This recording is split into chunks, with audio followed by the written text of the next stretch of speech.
ಒಂದು ಹಿಂದೂ ಹೆಣ್ಣು ಮಗಳ ರೇಪ್ ಅಂಡ್ ಮರ್ಡರ್ ಆದರೆ, ಬಲಾತ್ಕಾರ ಆದರೆ, ಅನ್ಯಾಯವೆಸಗಿದ್ರೆ ಅಲ್ಲಿ ಹಿಂದೂಗಳು ಮಾತ್ರ ಪ್ರತಿಭಟನೆ ಮಾಡಬಾರ್ದು, ಪ್ರತಿಯೊಂದು ಧರ್ಮದವರು ಕೂಡ ಮಾಡಬೇಕು. ಒಂದು ಮುಸ್ಲಿಂ ಹೆಣ್ಣು ಮಗಳ ರೇಪ್ ಅಂಡ್ ಮರ್ಡರ್ ಆದರೆ ಮುಸ್ಲಿಮರು ಮಾತ್ರ ಮಾಡಬೇಕಾಗಿರೋದಲ್ಲ. ಮಾನವೀಯತೆ ದೃಷ್ಟಿಯಿಂದ, ಅದೊಂದು ಜೀವ ಅನ್ನುವಂಥ ದೃಷ್ಟಿಯಿಂದ ನಾವು ಪ್ರತಿಯೊಬ್ಬರು ಕೂಡ ಅದರ ವಿರುದ್ಧ ಹೋರಾಟ ಮಾಡಬೇಕು. ಅಲ್ಲ, ಒಗ್ಗಟ್ಟಿನಲ್ಲಿ ಬಲ ಇದೆ ಅಂತ ಹೇಳ್ತಾರಲ್ಲ, ಆ ಮಹೇಶ್ ಶೆಟ್ಟಿ ತಿಮರೋಡಿಯ ಜೊತೆ, ಗಿರೀಶ್ ಮಟ್ಟನ್ ಅನ್ನೋರ ಜೊತೆ, ಮತ್ತೆ ಕುಡ್ಲಾ ರ್ಯಾಂಪೇಜ್, ಹೀಗೆ ಥರ್ಡ್ ಐ, ಹೀಗೆ lots of YouTubers, lots of ಹೋರಾಟಗಾರರ ಜೊತೆ ನಾವೆಲ್ಲ ನಿಲ್ಲೋಣ. ಸೌಜನ್ಯಾಲ ಆ ತಾಯಿಯ ಮುಖದಲ್ಲಿ ಆ ನ್ಯಾಯ ಸಿಗುವಾಗ ಆ ಕಾಣುವಂಥ ಒಂದು ಖುಷಿ ಇದೆಯಲ್ಲ, ಮಗಳು ಕಳೆದು ಹೋಗಿ ಆಗಿದೆ. ಆದರೆ ಸೌಜನ್ಯ ಸೇರಿದಂತೆ 10, 100, ಸಾವಿರಾರು ಹೆಣ್ಣು ಮಕ್ಕಳ ಆತ್ಮಕ್ಕೆ ಶಾಂತಿ ಸಿಗಬೇಕು. ಅಯೋಗ್ಯರಿದ್ದಾರಲ್ಲ, ಅವತ್ತು ಸಾಕ್ಷ್ಯ ನಾಶ ಮಾಡಿದವರು, ಅವರು ಈಕ್ವಲಿ ರೇಪಿಸ್ಟ್ಗಳಿಗೆ ಸಮಾನ. ಅವರನ್ನು ಕೂಡ ಬೀದಿಗೆ ತಂದು ನಿಲ್ಲಿಸಬೇಕು. ಸಣ್ಣ ಮಗುವನ್ನು ಒಂದು ದೊಡ್ಡದು ಮಾಡೋಕ್ಕೆ ಎಷ್ಟೊಂದು ಕಷ್ಟ ಇದೆ. ಒಂದು ಹೆಣ್ಣು, ಒಂದು ತಾಯಿ ಎಷ್ಟೊಂದು ಕಷ್ಟ ಬರ್ತಾಳೆ, ಅದರ ಹಿಂದೆ ಎಷ್ಟು ನೋವಿರುತ್ತದೆ. 9 ತಿಂಗಳು ಹೆತ್ತು ಹೊತ್ತು ಆ ಸಾಕಿದಂತಹ ಹೆಣ್ಣು ಮಗಳನ್ನು ಯಾರೋ ಒಬ್ಬ ರಾಕ್ಷಸ, ಬದುಕಲು ಯೋಗ್ಯ ಇಲ್ಲದಂತ ಅಯೋಗ್ಯ ತಿಂದು ಮುಗಿಸ್ತಾನೆ ಅಂದ್ರೆ ಅವನು ಎಷ್ಟು ದೊಡ್ಡವ ಅಂತ ನೋಡೋದಲ್ಲ, ಅವನನ್ನು ಬೀದಿಯಲ್ಲಿ ತಂದು ನಿಲ್ಲಿಸಬೇಕು. ಪೊಲೀಸ್ ಇಲಾಖೆ ಅವತ್ತಿನ ಕಾಲದಲ್ಲಿ, ಸರ್ಕಾರ ಆಗಿರ್ಬೋದು, ಪೊಲೀಸ್ ಇಲಾಖೆ ಇದಕ್ಕೊಂದು ವ್ಯವಸ್ಥೆ ಮಾಡಿರ್ತಿದ್ರೆ ನಮ್ಮಂಥವರಿಗೆ ಇವತ್ತು ಮಾತನಾಡುವಂಥ ಅವಶ್ಯಕತೆ ಬರ್ತಾ ಇರಲಿಲ್ಲ.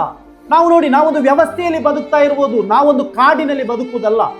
ನೀವು ನೋಡಿ, ಈ ಥರ ಒಂದು ನ್ಯಾಯಕ್ಕಾಗಿ ಮಾತನಾಡುವವರ ಜೊತೆ ನಿಲ್ಬೇಕೇ ಹೊರತು ಅವರ ಧ್ವನಿಯನ್ನು ಅಡಗಿಸಬಾರ್ದು.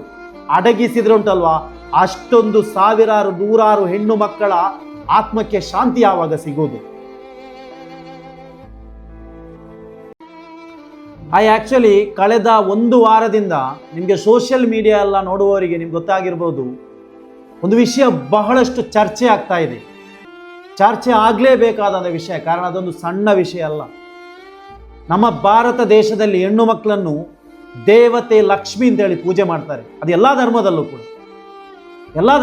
ಕೂಡ ನೋಡಿ. ಸೌಜನ್ಯ ವಿಷಯ 2012ರಲ್ಲಿ ರೇಪ್ ಅಂಡ್ ಮರ್ಡರ್ ಆದಂತಹ ಹೆಣ್ಣು ಮಗುವಿಗೆ ಇದುವರೆಗೂ ನ್ಯಾಯ ಸಿಕ್ಕಿಲ್ಲ. ಅದು ಮಾತ್ರ ಅಲ್ಲ, ಸೌಜನ್ಯ ಅದು ಒಂದು ಪ್ರಕರಣ ಮಾತ್ರ ಅಲ್ಲ. ನಾನಿವತ್ತು ಬೆಳಿಗ್ಗೆ ನನಗೆ ಬಹಳಷ್ಟು ಆತ್ಮೀಯರಿದ್ದಾರೆ ಬೆಳ್ತಂಗಡಿ ತಾಲೂಕಿನಲ್ಲಿ, ಉಜಿರೆಯಲ್ಲಾಗಿರ್ಬೋದು, ಧರ್ಮಸ್ಥಳದಲ್ಲಾಗಿರ್ಬೋದು. ಒಂದು 10-15 ನಿಮಿಷ ಬೆಳಿಗ್ಗೆ ನಾನು ಅವ್ರ ಹತ್ರ ಮಾತನಾಡಿದೆ. ಅವರು ಹೇಳೋದು, 1 ಅಲ್ಲ 2 ಅಲ್ಲ, ಸಾವಿರಾರು ಹೆಣ್ಣು ಮಕ್ಕಳನ್ನು ರೇಪ್ ಮಾಡಿ ಬಿಸಾಕಿದ್ದಾರೆ. ನೋಡ್ರಿ, ನನಗೆ ಕೂಡ ಒಂದು ಹೆಣ್ಣು ಮಗು ಇದೆ. ನನ್ನ ಮಗಳಿಗೆ ಒಂದು ಜ್ವರ ಬಂದರೆ ಕೂಡ ನಮಗೆ ಸರಿಯಾಗಿ ಫುಡ್ ತಿನ್ಲಿಕ್ಕೆ ಆಗಲ್ಲ, ನನಗೆ ತಿನ್ಲಿಕ್ಕೆ ಆಗಲ್ಲ. ಅಷ್ಟೊಂದು ಬೇಜಾರಾಗ್ತಾ ಇದೆ, ನನ್ನ ಮಗಳಿಗೆ ಈ ಥರ ಜ್ವರ ಬರ್ತಾ ಇದೆಯಲ್ಲ ಅಂತ. ನೋಡ್ರಿ, ಸೌಜನ್ಯನಂತ 100 ಹೆಣ್ಣು ಮಕ್ಕಳನ್ನು ಏನು ಕಿಡ್ನ್ಯಾಪ್ ಮಾಡಿ, ರೇಪ್ ಮಾಡಿ ಬಿಸಾಕಿದ್ದಾರೆ. ನೋಡ್ರಿ, ಇದಕ್ಕೆ ಒಂದು ನ್ಯಾಯ ತೆಗಿಸಿ ಕೊಡಬೇಡವಾ? ನೋಡಿ, ಏನು ಕಳೆದ ವಾರ ಸಮೀರ್ ದೂತ ಅನ್ನುವಂಥ ಒಬ್ಬರು ಸ್ನೇಹಿತರು ಒಂದು ಯೂಟ್ಯೂಬಲ್ಲಿ ಒಂದು ಏನು ವಿಡಿಯೋ ಅಪ್ಲೋಡ್ ಮಾಡ್ತಾರೆ ಆ ಒಂದು ವಿಷಯವಾಗಿ. ಅದು ಬಹಳಷ್ಟು ಚರ್ಚೆಯನ್ನು ಉಂಟು ಮಾಡ್ತದೆ. ಇವಾಗಲೂ ಕೂಡ ಅದು ಬಹಳಷ್ಟು ಚರ್ಚೆಗೆ ಅದೊಂದು ಕಾರಣ ಆಗಿದೆ. ಆಗಲೇಬೇಕು. ನೋಡಿ, ಒಂದಂತೂ ನೀವು ಮೈಂಡಲ್ಲಿ ಇಟ್ಕೊಳ್ಬೇಕು, ಸಮಾಜದಲ್ಲಿ ಬಡವರಿಗೆ, ಶ್ರೀಮಂತನಿರಲಿ, ರಾಜಕೀಯದವನಿರಲಿ, ಬಿಸ್ನೆಸ್ ಮ್ಯಾನ್ ಯಾವನೇ ಇರಲಿ, ಪ್ರತಿಯೊಬ್ಬರಿಗೂ ಕೂಡ ಸಮಾನವಾಗಿ ಬದುಕುವಂಥ ಹಕ್ಕಿದೆ. ನಮ್ಮ ಮನೆ ಹೆಣ್ಣು ಮಕ್ಕಳನ್ನು ಬೇಕಾಬಿಟ್ಟಿ ಸೆಕ್ಸ್ ಮಾಡುವಂಥ, ಬಲಾತ್ಕಾರ ಮಾಡುವಂಥ ಅಧಿಕಾರ ಯಾರಿಗೂ ಇಲ್ಲ. ಅಷ್ಟು ಬಿಡಿ, ಹೆಣ್ಣು ಮಕ್ಕಳನ್ನು ಕೆಟ್ಟ ದೃಷ್ಟಿಯಲ್ಲಿ ನೋಡುವಂಥ ರೈಟ್ಸ್ ಕೂಡ ಇಲ್ಲ. ಅದು ಯಾರು ಬೇಕಾದರೆ ಆಗಿರಲಿ, ಅದು ದೇವಮಾನವ, ಇನ್ನೊಬ್ಬನ ಮಣ್ಣಂಗಟ್ಟಿ ಏನು ಬೇಕಾದರೆ ಆಗಿರಲಿ. ನೋಡಿ, ನಾವು ಇಲ್ಲಿ ಫಸ್ಟ್ ನಾವು ಆಲೋಚನೆ ಇದು ಮಾಡಬೇಕಾಗಿರೋದು, ನಮ್ಮ ದೇಶದಲ್ಲಿ ಒಂದು ಹೆಣ್ಣು ಮಗುವಿನ ರೇಪ್ ಆದರೆ ಆಗಲೇಬಾರ್ದು. ಅದು ರೇಪ್ ಬಿಡಿ, ನಾನು ಹೇಳಿದ್ನಲ್ಲ, ಮೈ ಮುಟ್ಲಬಾರದು. ಒಂದು ಹೆಣ್ಣು ಮಗುವನ್ನು ಆ ಥರ ದೇವತೆಯಂತೆ, ಲಕ್ಷ್ಮಿಯಂತೆ ನೋಡಬೇಕು. ನೋಡಿ, ಇದು ಆಗಿರೋದೇನು? ನಾವೇನು ಯಾವುದಾದ್ರೂ ಕಾಡಿನಲ್ಲಿ ವಾಸ ಮಾಡುವವರ? ನಮಗೇನಾದರೂ ನಮಗೊಂದು ವ್ಯವಸ್ಥೆ ಇಲ್ವಾ? ಅದು ಮಾತ್ರ ಅಲ್ಲ, ಬುದ್ಧಿವಂತರ ಜಿಲ್ಲೆ ಅಂತ ಕರೆಯಲ್ಪಡುವಂಥ ದಕ್ಷಿಣ ಕನ್ನಡ ಜಿಲ್ಲೆಯಲ್ಲಿ ನಡೆದಿರುವಂಥ ಒಂದು ಹೀನಾಯ ಕೃತ್ಯಗಳು ಇದೆಲ್ಲ. ನೋಡಿ, ನಮ್ದೊಂದು ಪೊಲೀಸ್ ವ್ಯವಸ್ಥೆ ಇದೆ, ಕಾನೂನು ಸುವ್ಯವಸ್ಥೆ ಇದೆ, ಸರ್ಕಾರ ಇದೆ, ಅಧಿಕಾರಿಗಳಿದ್ದಾರೆ. ನಾನು ಕೇಳೋದು, ಈ ಬೆಳ್ತಂಗಡಿ ತಾಲೂಕಿನಲ್ಲಿ ಆದಂಥ ರೇಪ್ ಆ್ಯಂಡ್ ಮರ್ಡ್ರ್, ಎಲ್ಲ ಹಿಂದೂ ಹೆಣ್ಣು ಮಕ್ಕಳ ರೇಪ್ ಆ್ಯಂಡ್ ಮರ್ಡ್ರ್. ಇದ್ಯಾರು ರೇಪ್ ಮಾಡಿರೋದು? ಏನು ಇದು ಮರಗಿಡಗಳ ಅಥವಾ ಅಲ್ಲಿರುವಂಥ ಕಲ್ಲುಗಳ ಅಥವಾ ಬೇರೆ ಯಾವುದಾದ್ರೂ ಒಂದು ಅಗೋಚರ ವ್ಯಕ್ತಿಗಳ? ಅಲ್ಲ ತಾನೇ, ಯಾರಾದರೂ ಮಾಡಿ ಕೊಂದು ಬಿಸಾಡಿದ್ದಾರೆ ತಾನೇ. ಯಾಕೆ ಅವರಿಗೆ ಶಿಕ್ಷೆ ಆಗ್ತಾ ಇಲ್ಲ? ನೋಡಿ, ನೀವು ಖಂಡಿತವಾಗಿ ಉಂಟಲ್ಲ, ಚಂದ ಕಂಡವರನ್ನು ಅಪ್ಪ ಅಂತ ಕರೆಯುವಂಥ ಜಾಯಮಾನದಿಂದ ಹೊರಬರಬೇಕು. ನೋಡಿ, ನಮ್ಮಲ್ಲಿ ಹಣ ಸ್ವಲ್ಪ ಕಡಿಮೆ ಇರ್ಬೋದು, ಏನು ಬಡವರಾಗಿರ್ಬೋದು ನೀವು, ಬಟ್ ಸ್ವಾಭಿಮಾನ ಅಂತ ಹೇಳೋದಿದೆ, ಪ್ರತಿಯೊಬ್ಬರಿಗೂ ಕೂಡ ಇದೆ. ಎಷ್ಟೇ ಬಡತನದಲ್ಲಿರುವವರು ಕೂಡ ಅವರ ಹೆಣ್ಣು ಮಕ್ಕಳನ್ನು ಏನು ರಾಜಕುಮಾರಿ ಅಂತ ನೋಡ್ತಾರೆ, ಆ ಮಾನವನ್ನು ಕಾಪಾಡ್ತಾರೆ. ನಾನು ಕೇಳ್ತಾ ಇರೋದ್ರಿ, ಇಷ್ಟೊಂದು ಹೆಣ್ಣು ಮಕ್ಕಳನ್ನು ರೇಪ್ ಆ್ಯಂಡ್ ಮರ್ಡರ್ ಮಾಡಿ ಬಿಸಾಡಿದ್ದಾರೆ. ಬೆಳ್ತಂಗಡಿ ತಾಲೂಕಿನಲ್ಲೇನು ಪೊಲೀಸ್ ಇಲಾಖೆ ಏನು ಸತ್ತೋಗಿದೆಯಾ? ಅಥವಾ ಅಧಿಕಾರಿಗಳಿಲ್ವಾ? ಅಥವಾ ನಾನು ಕೇಳ್ತಾ ಇರೋದು, ಮಹೇಶ್ ಶೆಟ್ಟಿ ತಿಮರೋಡಿ ಅಂತಹ ಓರ್ವ ನೈಜ ಲೀಡರ್ಸ್ಗಳು ಬೇರೆ ಯಾರು ಇಲ್ವಾ? ಅವರು ಹೋರಾಟ ಮಾಡುವಾಗ ಅವರ ಹೋರಾಟಕ್ಕೆ ನೀವು ವಿರುದ್ಧವಾಗಿ ಮಾತನಾಡ್ತೀರಾ. ಹಿಂದೂ ಸಂಘಟನೆಗಳು ಎಷ್ಟೋ ಇದೆ, ಖಂಡಿತವಾಗಿಯೂ ಇರಲೇಬೇಕು, ಒಳ್ಳೆಯದು. ಆದರೆ ನೀವು ಅದನ್ನೆಲ್ಲ ಉಂಟಲ್ಲ, ಇಂಥ ವಿಷಯಗಳಿಗೆ ನೀವು ಇನ್ವಾಲ್ವ್ ಆಗಿ ಇಂತಹ ಹೆಣ್ಣು ಮಕ್ಕಳಿಗೆ ನ್ಯಾಯವನ್ನು ತೆಗೆಸಿಕೊಡ್ಬೇಕು. ಇಂತಹ ಹೆಣ್ಣು ಮಕ್ಕಳಿಗೆ BJP ಅನ್ನುವಂಥ ಪಕ್ಷ ಹೇಳ್ತಾ ಇದೆ, ನಾವು ಹಿಂದೂಗಳ ಪರ, ನಾವು ಹೆಣ್ಣು ಮಕ್ಕಳ ರಕ್ಷಣೆಗಾಗಿ ಅಂತ. ಓಕೆ, ಒಳ್ಳೆಯದೇ. ಯಾಕಾಗಿ ಸೌಜನ್ಯಳಂತ ಹಲವಾರು ಹೆಣ್ಣು ಮಕ್ಕಳಿಗೆ ನ್ಯಾಯವನ್ನು ನಿಮಗೆ ತೆಗೆದುಕೊಳ್ಳಲು ಸಾಧ್ಯ ಆಗಿಲ್ಲ? ಏನು ಆ ರೇಪಿಸ್ಟ್ ದೊಡ್ಡ ಹಣ ಇರುವವನಂತ? ಅವನ ಹಣವನ್ನು, ಅವನ ಅಧಿಕಾರವನ್ನು ನಾವು ಕಾಲಡಿಗೆ ಹಾಕಿ ತುಳಿಬೇಕಷ್ಟೇ. ಅರ್ಥ ಆಯ್ತಲ್ಲ? ನಾನೊಂದು ಹೇಳ್ತೇನೆ, ಇವಾಗ ಧರ್ಮವನ್ನೆಲ್ಲ ಮಣ್ಣಾಕಿ ಬಿಟ್ಟಾಕಿ ಬಿಡಿ. ಧರ್ಮ ಬೇಡ, ಧರ್ಮದ ವಿಷಯ ಮಾತನಾಡೋದೇ ಬೇಡ ಇಲ್ಲಿ. ಒಬ್ಬ ಅನ್ಯಾಯದ ವಿರುದ್ಧ ಮಾತನಾಡಿದರೆ ಅವನ ಧರ್ಮ ಇರೋದಲ್ಲ, ಅವ ಯಾವ ಸಬ್ಜೆಕ್ಟಿನ ಬಗ್ಗೆ ಮಾತನಾಡ್ತಾ ಇದ್ದಾನೆ. ನನಗೆ ಕೂಡ ನೋಗಿ ತುಂಬಾನೇ ಆ ವಿಷಯವನ್ನು ಕೇಳಿದಾಗ ತುಂಬ ಅಪ್ಸೆಟ್ ಆಗುತ್ತೆ ಒಮ್ಮೆ. ಯಾಕೆ ಗೊತ್ತಾ? ಒಂದು ಹೆಣ್ಣು ಮಗುವಿಗೆ ನಾನು ಹೇಳಿದಾಗೆ ಸಣ್ಣ ಒಂದು ಜ್ವರ ಬಂದರೂ ಕೂಡ ನಮಗೆ ಸಹಿಸೋಕೆ ಸಾಧ್ಯ ಆಗಲ್ಲ. ಸೌಜನ್ಯ ತಾಯಿ ಇಷ್ಟು ನೊಂದಿರ್ಬೋದು. ಮತ್ತೆ ತುಂಬ ರೇಪ್ ಆ್ಯಂಡ್ ಮರ್ಡರ್. ಅದೇ ನಾನು ಗಿರೀಶ್ ಮಟ್ಟನ್ ಅವರಂತ ಅವರನ್ನು ಅಭಿನಂದಿಸ್ತಾ ಇದ್ದೇನೆ. ಅವರು ಈ ವಿಚಾರದಲ್ಲೂ ಕೂಡ ಹಾಗೇನೆ ಮಹೇಶ್ ಶೆಟ್ಟಿ ತಿಮರೋಡಿಯ ಜೊತೆ ನಿಂತು ಅವರ ಹೋರಾಟ ಉಂಟಲ್ಲ, ಅವರು ನೈಜ ಹೀರೋಗಳು. ಅವರ ಆಯುಷ್ಯ ಏನು ನಾಳೆ ಮುಗಿದ್ರೂ ಕೂಡ ಅವರೆಲ್ಲ ಏನು ಗೊತ್ತಾ, ಅವರೆಲ್ಲ ಲೆಜೆಂಡರಿ ಚರಿತ್ರೆ. ಅವರು ಮನುಷ್ಯ ಬದುಕಿದ್ರೆ ಆ ಥರ ಬದುಕಬೇಕು. ಅದು ಬಿಟ್ಟು ಹಣವಂತರು, ಸಿರಿವಂತರ ಅವರ ಪಾದ ಸೇವೆ ಮಾಡ್ತಾ, ಅವರನ್ನು ಏನು ವ್ಯಕ್ತಿ ಪೂಜೆ ಮಾಡ್ತಾ, ಮನೆಯಲ್ಲಿ ಕೂಡ ಅವರ ಫೋಟೋಗಳಿಗೆ ಏನು ಊದುಬತ್ತಿ ಹಚ್ಚಿ ಅವರನ್ನು ಪೂಜೆ ಮಾಡುವುದಲ್ಲ. ಅಂಥ ಕಚರಗಳನ್ನು ಉಂಟಲ್ಲ ಬೀದಿಗೆ ತಂದು ನಿಲ್ಲಿಸಬೇಕು. ಯಾಕೆ? ನಿಮಗೆ ಕೂಡ ಬದುಕಿಲ್ವಾ? ನಮ್ಮ ಮನೆಯ ಹೆಣ್ಣು ಮಕ್ಕಳಿಗೆ ಈ ಥರ ಆಗಿರ್ತಿದ್ರೆ ಏನಾಗ್ತಿತ್ತು? ಎಷ್ಟು ನನಗೆ ರಕ್ತ ಕುದೀತಾ ಇದೆ. ಕಾರಣ ಆ ಹೆಣ್ಣು ಮಕ್ಕಳ ಸೌಜನ್ಯನ ಒಂದು ಫೋಟೋ ನಾನು ನೋಡಿದೆ. ನಮ್ಮ ಹೆಣ್ಣು ಮಕ್ಕಳನ್ನು ಒಬ್ಬ ವಕ್ರ ದೃಷ್ಟಿಯಿಂದ ನೋಡೋಕ್ಕೆ ಕೂಡ ನಾವು ಬಿಡಲ್ಲ. ಇನ್ನು ಹೇಗ್ರಿ, ಒಂದು ಹೆಣ್ಣು ಮಗಳ ಜೀವ ಇಲ್ಲ, ಅವಳಿಗೆ ರೇಪ್ ಮಾಡಿ ಕೊಂದಿದ್ದಾರೆ. ಆ ಕಾಲದಲ್ಲಿದ್ದಂಥ ಪೊಲೀಸ್ ಅಧಿಕಾರಿಗಳು, ವೈದ್ಯಾಧಿಕಾರಿಗಳು, ನಾನು ಹಲವಾರು ವಿಡಿಯೋಗಳನ್ನು ನೋಡಿದ್ದೇನೆ ಈ ವಿಷಯದ ಕುರಿತಾಗಿ. ಎಲ್ಲವನ್ನು ಸಾಕ್ಷ್ಯನಾಶ ಮಾಡಿದ್ದಾರೆ. ನೋಡ್ರಿ, ಅವರನ್ನೆಲ್ಲ ತಂದು ಬೀದಿಗೆ ನಿಲ್ಲಿಸಿ. ಅವರೆಲ್ಲ ಬದುಕಲು ಯೋಗ್ಯರಲ್ಲ, ಅವರ ಅಯೋಗ್ಯರು. ನಾನಿವತ್ತು ಬೆಳಿಗ್ಗೆ ಅದೇ ಬೆಳ್ತಂಗಡಿ ತಾಲೂಕಿನಲ್ಲಿ, ಬೆಳ್ತಂಗಡಿ ಪರಿಸರದಲ್ಲಿ, ಉಜಿರೆಯಲ್ಲಿ, ಧರ್ಮಸ್ಥಳದಲ್ಲೆಲ್ಲ ನನಗೆ ತುಂಬ ಫ್ರೆಂಡ್ಸ್ ಇದ್ದಾರೆ. ಅವರ ಹತ್ರ ಎಲ್ಲ ನಾನು ಇವತ್ತು ತುಂಬ ಮಾತನಾಡಿದೆ. ಇವತ್ತು ಅಂತಲ್ಲ, ತುಂಬ ಮಾತನಾಡ್ತಾ ಇದ್ದಾರೆ. ಎಲ್ಲರ ಬಾಯಿಂದ ಬರುವಂಥ ಹೆಸರು ಏನು ಗೊತ್ತಾ? ಅದೇ ಸಮೀರ್ ದೂತ. ಅವರ ಯೂಟ್ಯೂಬ್ನಲ್ಲಿ ಹೇಳಿದಂಥ ದೊಡ್ಡ ಗೌಡ್ರ ಕುಟುಂಬ ಇದೆಯಲ್ಲ, ಎಲ್ಲರ ಬಾಯಲ್ಲಿ ಅದೇ ಇರೋದು. ಯಾಕ್ರಿ ನೀವು ಅವರನ್ನು ಬೀದಿಗೆ ತಂದು ನಿಲ್ಲಿಸಬಾರ್ದು? ನಾನು ಹೇಳ್ತಾ ಇರೋದು, ಒಂದು ಹಿಂದೂ ಹೆಣ್ಣು ಮಗಳ ರೇಪ್ ಆ್ಯಂಡ್ ಮರ್ಡರ್ ಆದರೆ, ಬಲಾತ್ಕಾರ ಆದರೆ, ಅನ್ಯಾಯವೆಸಗಿದ್ರೆ ಅಲ್ಲಿ ಹಿಂದೂಗಳು ಮಾತ್ರ ಪ್ರತಿಭಟನೆ ಮಾಡಬಾರ್ದು, ಪ್ರತಿಯೊಂದು ಧರ್ಮದವರು ಕೂಡ ಮಾಡಬೇಕು. ಒಂದು ಮುಸ್ಲಿಂ ಹೆಣ್ಣು ಮಗಳ ರೇಪ್ ಆ್ಯಂಡ್ ಮರ್ಡರ್ ಆದರೆ ಮುಸ್ಲಿಮರು ಮಾತ್ರ ಮಾಡಬೇಕಾಗಿರೋದಲ್ಲ. ಮಾನವೀಯತೆ ದೃಷ್ಟಿಯಿಂದ, ಅದೊಂದು ಜೀವ ಅನ್ನುವಂಥ ದೃಷ್ಟಿಯಿಂದ ನಾವು ಪ್ರತಿಯೊಬ್ಬರೂ ಕೂಡ ಅದರ ವಿರುದ್ಧ ಹೋರಾಟ ಮಾಡಬೇಕು. ಖಂಡಿತವಾಗಿ ನಾನು ಹೇಳ್ತಾ ಇದ್ದೇನೆ, Mahesh Shetty Thimarodi, Girish mutton hour, Kudla rampage, ಮತ್ತೆ ಥರ್ಡ್, ಹೀಗೆ ತುಂಬ ಇನ್ನೂ ಕೂಡ ಹೆಸರು ತುಂಬಾನೇ ಇದೆ. ರೀಸೆಂಟ್ಲಿ ಸಮೀರ್ ದೂತ, ಇಂಥ ಯೂಟ್ಯೂಬರ್ಸ್, ಅದೇ ರೀತಿ ಹಲವಾರು ಹೋರಾಟಗಾರರಿದ್ದಾರೆ. ಇವರೆಲ್ಲ ಜೊತೆ ನಿಂತುಕೊಂಡುಂಟಲ್ವಾ, ಆ ಅಯೋಗ್ಯರಿದ್ದಾರಲ್ಲ, ಅವತ್ತು ಸಾಕ್ಷ್ಯನಾಶ ಮಾಡಿದವರು, ಅವರು ಈಕ್ವಲಿ ರೇಪಿಸ್ಟ್ಗಳಿಗೆ ಸಮಾನ.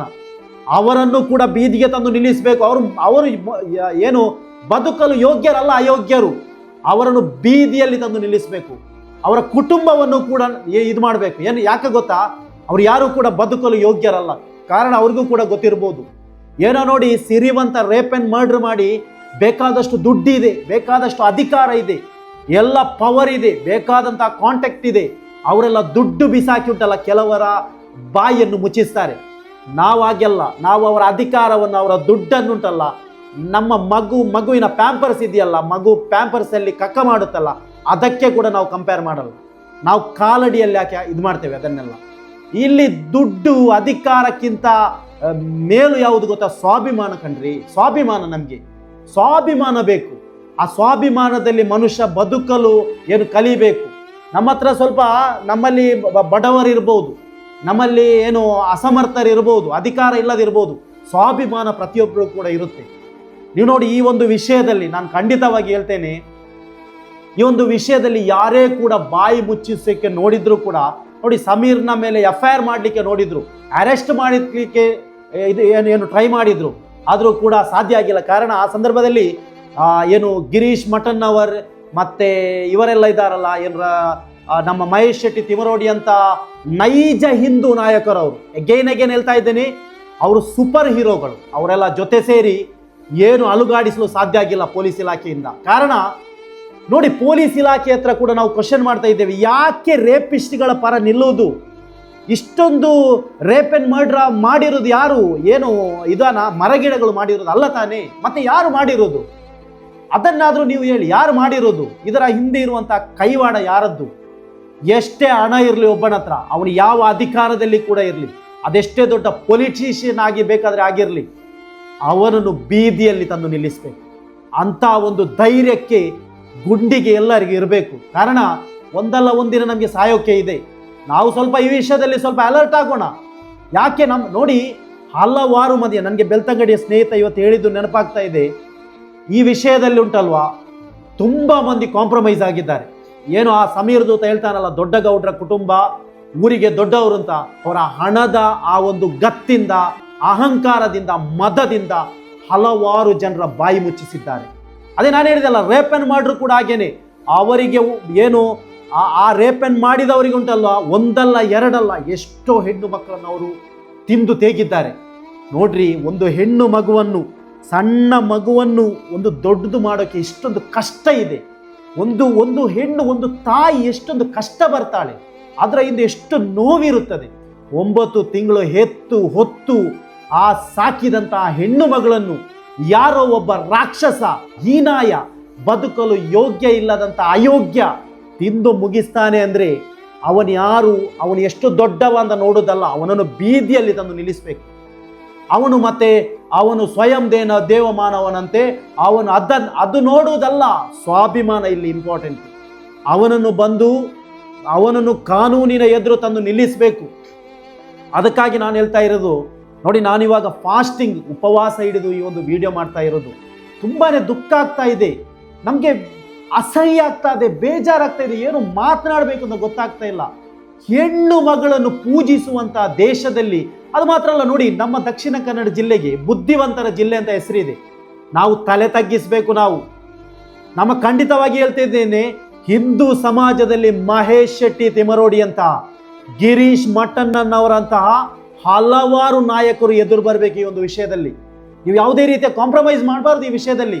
ನಿಮ್ಮ ಮನೆಯ ಮಗಳು ಅಂತ ನೀವು ನೆನೆಸಿಕೊಂಡು, ಅದೊಂದು ಜೀವ ಅಂತ ನೆನೆಸಿಕೊಂಡು, ಹಿಂದೂಗಳು ಮಾತ್ರ ಅಲ್ಲ, ಮುಸ್ಲಿಮರು, ಕ್ರಿಶ್ಚಿಯನರು, ಯಾವುದೆಲ್ಲ ಮನುಷ್ಯರು, ದೇಹದಲ್ಲಿ ರಕ್ತ ಹರಿಯುವಂತಹ ಮನುಷ್ಯರಿದ್ದಾರಲ್ಲ, ಪ್ರತಿಯೊಬ್ಬರು ಕೂಡ ಒಂದಾಗಬೇಕು ಈ ಒಂದು ವಿಷಯದಲ್ಲಿ.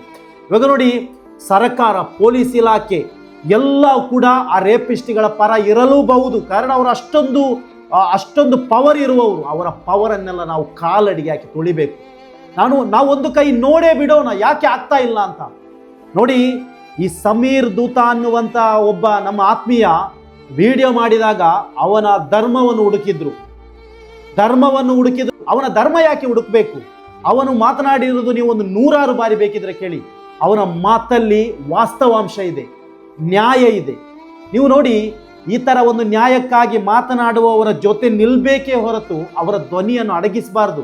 ಅಡಗಿಸಿದ್ರೆ ಉಂಟಲ್ವಾ, ಅಷ್ಟೊಂದು ಸಾವಿರಾರು 100 ಹೆಣ್ಣು ಮಕ್ಕಳ ಆತ್ಮಕ್ಕೆ ಶಾಂತಿ ಯಾವಾಗ ಸಿಗೋದು? ಆ ಸೌಜನ್ಯನ ತಾಯಿಯ ಮುಖದಲ್ಲಿ ಒಂದು ನಗು ಆದರೂ ಬರುವುದು ಯಾವಾಗ? ನಾವು ಖಂಡಿತವಾಗಿ ನಾನಂತ ಹೇಳ್ತೇನೆ, ನಾವೀಗ ಅರಬ್ ಕಂಟ್ರಿಯಲ್ಲಿರೋದು, ನಾವು ಒಂದು ವಿದಿನ್ 20 days ಅಥವಾ ಒಂದು 1.5 month ಒಳಗಡೆ ನಾವು ಊರಿಗೆ ತೆರಳ್ತಾ ಇದ್ದೇವೆ. ನಮಗೆ ಸೌಜನ್ಯನವರ ಮನೆಯಲ್ಲೇ ಹೋಗಿ ಮಹೇಶ್ ಶೆಟ್ಟಿ ತಿಮರೋಡಿಯವರನ್ನು ಕೂಡ ನಮಗೆ ಮೀಟ್ ಆಗೋಕ್ಕಿದೆ. ಗಿರೀಶ್ ಮಟ್ಟಣ್ಣನವರಾಗಿರ್ಬೋದು, ಮತ್ತು ಕುಡ್ಲಾ ರ್ಯಾಂಪೇಜ್ ಆಗಿರ್ಬೋದು, ಅವರೆಲ್ಲ ನೈಜ ಹೀರೋಗಳು. ಸೌಜನ್ಯನ ತಾಯಿ ನೋಡಿ ಈ ಒಂದು ವಿಷಯದಲ್ಲಿ ಎಷ್ಟೊಂದು ಹೋರಾಟ ಮಾಡ್ತಾ ಇದ್ದಾರೆ, ಎಷ್ಟೊಂದು ದುಃಖಿತರಾಗ್ತಾ ಇದ್ದಾರೆ. ನಾನು ಇನ್ನೊಂದು ಕಡೆ ನೋಡಿ ಈ ಒಂದು ವಿಷಯದಲ್ಲಿ ಒಂದು ಕಡೆ ಹೋರಾಟ ಮಾಡ್ತಾ ಇದ್ರೆ ಅದಕ್ಕಿಂತಲೂ ಜಾಸ್ತಿ ಮಂದಿ ಬಕೆಟ್ ಹಿಡಿತಾ ಇದ್ದಾರೆ. ನಾನಿವತ್ತೊಂದು ಟಿವಿ ಅವನನ್ನು ನೋಡಿದೆ, ಅಯೋಗ್ಯ. ಅವನ ಟಿವಿಯಲ್ಲಿ ಅವನು ಇವತ್ತು ಅಂತಲಲ್ಲ, ಅದೆಷ್ಟೋ ಸಮಯದಿಂದ ಈ ಬೆಳ್ತಂಗಡಿಯ ಏನು ದೊಡ್ಡಗೌಡರ ಕುಟುಂಬದ ಇದೆಯಲ್ಲ, ಅವರಿಗೆ ಬಕೆಟ್ ಹಿಡಿದು ಮಾತನಾಡ್ತಾ ಇದ್ದಾನೆ. ಅವನ ಕಮೆಂಟ್ ಬಾಕ್ಸ್ ಆಫ್ ಆಗಿದೆ. ಇಂಥ ಅಯೋಗ್ಯರು ಜೀವಿಸುವ ತನಕೊಂಟಲ್ಲ, ನ್ಯಾಯ ಸ್ವಲ್ಪ ಲೇಟೆ ಬಟ್ ಸಿಗುತ್ತೆ. ಇಂಥ ಅಯೋಗ್ಯರೆಲ್ಲ ಉಂಟಲ್ಲ ಬೀದಿ ಪಾಲಾಗ್ಲಿಕ್ಕಿದ್ದಾರೆ. ಈ ಟಿವಿ ಅವನಾಗಿರ್ಬೋದು, ಈ ಬಕೆಟ್ ಹಿಡಿಯೋನಾಗಿರ್ಬೋದು, ಈ ಧ್ವನಿಯನ್ನು ಅಡಗಿಸಿ ಕುಳಿತುಕೊಳ್ತಾರಲ್ಲ, ಮತ್ತೆ ಏನೋ ಥ್ರೆಟ್ ಕಾಲ್ ಎಲ್ಲ ಬರುತ್ತಲ್ಲ, ಅರ್ಥ ಆಯ್ತಲ್ಲ. ನಮಗೆಲ್ಲ ಥ್ರೆಟ್ ಕಾಲ್ ಬಂದರೆ ನಾವು ಅದನ್ನು ಕಾಲಡಿಗೆ ಹಾಕುದು, ನಮಗೆ ಅಂತ ಒಂದು ಮೈಂಡೇ ಇಲ್ಲ. ನಮಗೆ ನಾವೊಂದು ವಿಷಯ ಮಾತನಾಡುತ್ತಿದ್ರೆ ನಮಗೆ ಅದರ ಬ್ಯಾಕ್ಗ್ರೌಂಡ್ ಏನು ಅಂತ ಕರೆಕ್ಟ್ ಗೊತ್ತಿರುತ್ತೆ.